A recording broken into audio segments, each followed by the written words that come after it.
Ready?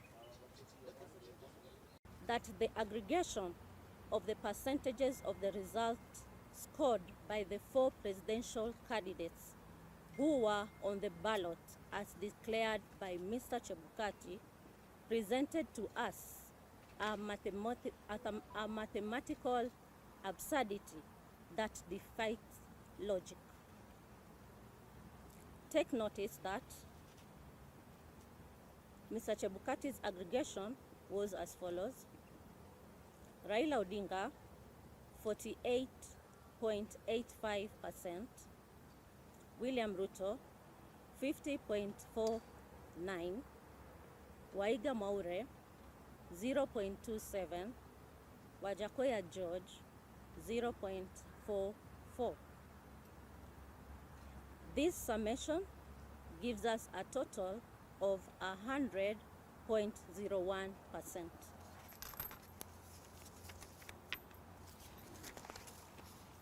The 0.01% translates to approximately 142,000 votes, which will make a significant difference in the final results.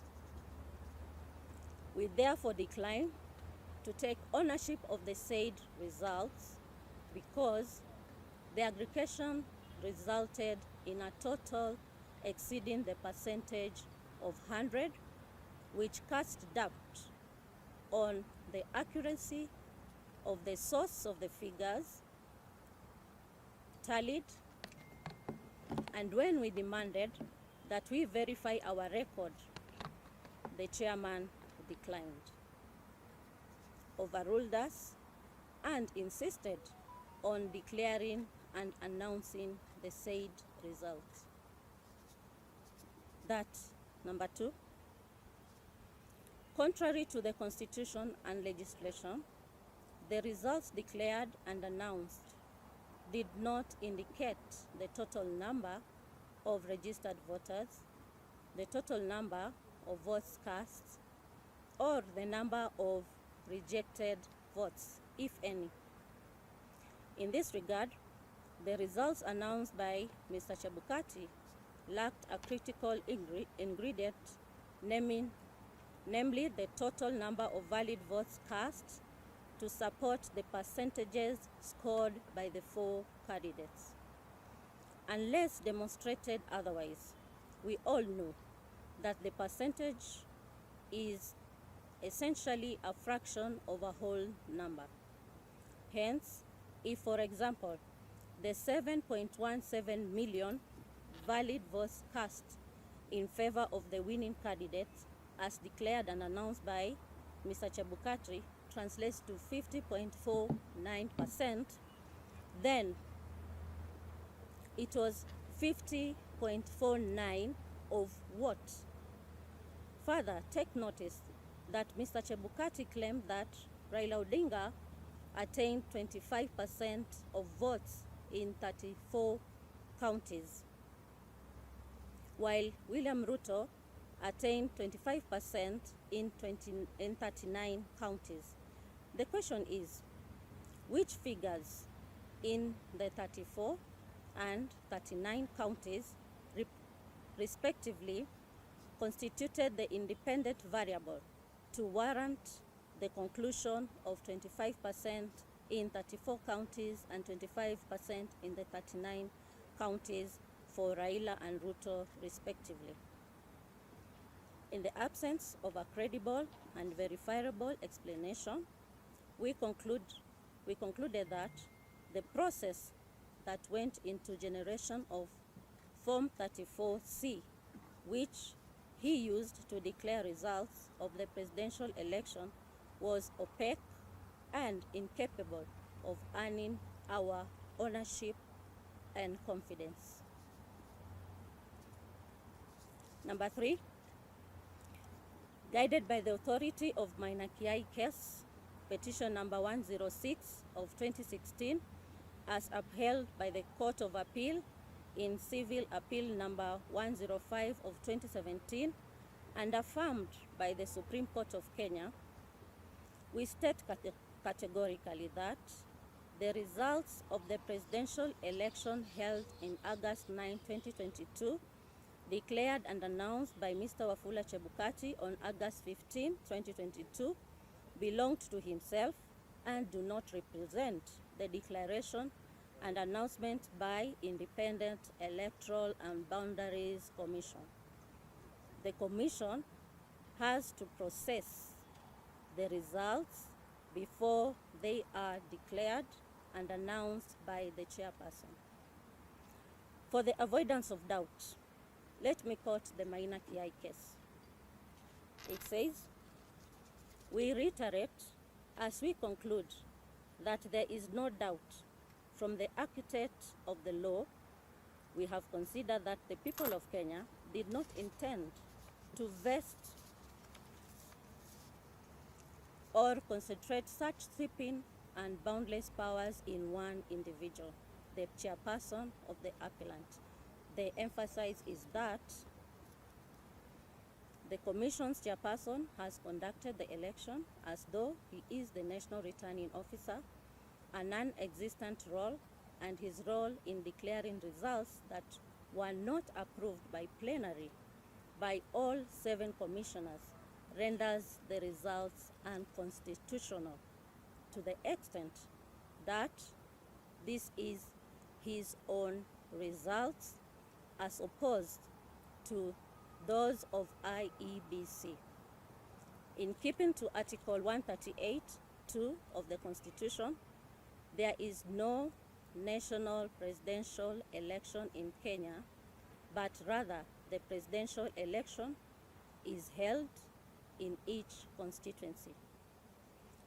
Point number 4, that in contrary to the Constitution and legislation, by the time the chairman declared and announced the final results from certain constituencies had not been announced. This is our statement. We promised you a comprehensive statement, so here we are, and we are going to give it up. Let me answer at what point did we realize the opaqueness? Conducted the election and we did it to the best. We have improved in the processes as IEBC. We have upped the bar. We have considered all the stages and processes that are supposed to be taken care of. But come to the last phase, the tallying phase. As I said yesterday, that at the end, that there was opaqueness. Things were not being shown to the public. You've been there even at Bomas. And the screens are supposed to show cumulative numbers of the presidential candidates' votes as they garnered, and so we continued to read the results, isn't it? The same was not displayed to the public, and the same was not given to the commissioners. Just like the public was not aware, the same, the commissioners were not aware of the cumulative results as the day goes by. So 2 days to the end, it was not given out. So you could not clearly say that we have tallied 10 million, and this 10 million, this is how it is distributed. We have tallied 15, we have tallied 12 million. How is it distributed? The public needed to know. Progressively, the same, the commissioners didn't know. Yes, so what was your question? My question was, do you have all as the Vice Chair has said, we were not doing the tallying. The tallying that was being done by our staff, technical staff, it was not known to the commissioners until the moment around 4:30, when Mr. Chebukati brought the results tabulated in the format. And he did not give us an opportunity to discuss the results. He just said, these are the results of each particular candidate. They have scored this and they have met the constitutional threshold, and therefore he is going to read the results. And he did not allow us to discuss to see whether there were any disparities. So as a commissioners, we did not have other results Those are the results that we were supposed to have discussed before they are declared in accordance with the legal requirement. So we don't have, and we didn't have, because we were not doing any other results. It is those ones that he was doing. That is simple. So you believe that there would have been a difference that Kenyans had already tabulated through the processes? We even knew the statement, and the statement has indicated 100.1%. The rest is for you to decide. We'll give you the statement to go and look at it. Yeah? We do not know the actual numbers, but even if you looked at the screen, before the results were announced by Mr. Chebukati, they were required to announce constituencies that have not been announced. There were about 20 or slightly 20, between 20 and 30. We know that because Professor Ngurie was carrying the files to go and announce those results before Mr. Chebukati announces the presidential results. My question is... Oh, okay, so, sorry, can we hear your question? Let me tell you, we are going to text question. Let me answer. Yes. We have said very, very clearly, and I want you to listen, that the final tallying of the results was not brought to the attention of the commission, so I will not be able to answer that question. It's only Mr. Chebukati who can answer that question for you. Okay. Yes. Another question? Did you realize that? In ownership, because it was not brought to our attention to look at them, analyze them, process them as it is required, even in the legislation. So I will not be able to answer that. My question is, Madam Chere, if you say you do not know the numbers and you are not involved in counting, but you partook in the process of announcing the same results, someone asked, then what was your role at the Bomas of Kenya? Let me answer. Okay, let me explain this. We announced the results from several constituencies, all of us, and all the members of the commission. And once that is done, it was going to the back end. What we are saying that back end was the privacy of Chebukati, not the rest of the commissioners. And it would have required for him to bring that back end analysis to the plenary to discuss and look at the results and evaluate and see what has been done at the back end. That is very simple. So if you want to ask about that back end, then you can check with Mr. Chebukati. But let me expound on that, please. The issue that we have, and I want to make this very clear, with the process, is the involvement of commissioners in making a decision that this is the final product that we are giving to the people of Kenya. If that is not determined by the commissioners, then it remains the duty and the role and the responsibility of only one person. And that is the issue that we had in the boardroom, where these are the final results. That's what he told us. And then we asked, how about some of the issues that the political parties had raised? And he said that, I will deal with that. And he never dealt with that. These issues that political parties were raising from the floor of the tallying center were important and needed not to have been disregarded. Now, these are the issues that we were answering. Where then did those issues go in the context of the final tally of the result that you are going to mention? This is our problem. Well, Yes.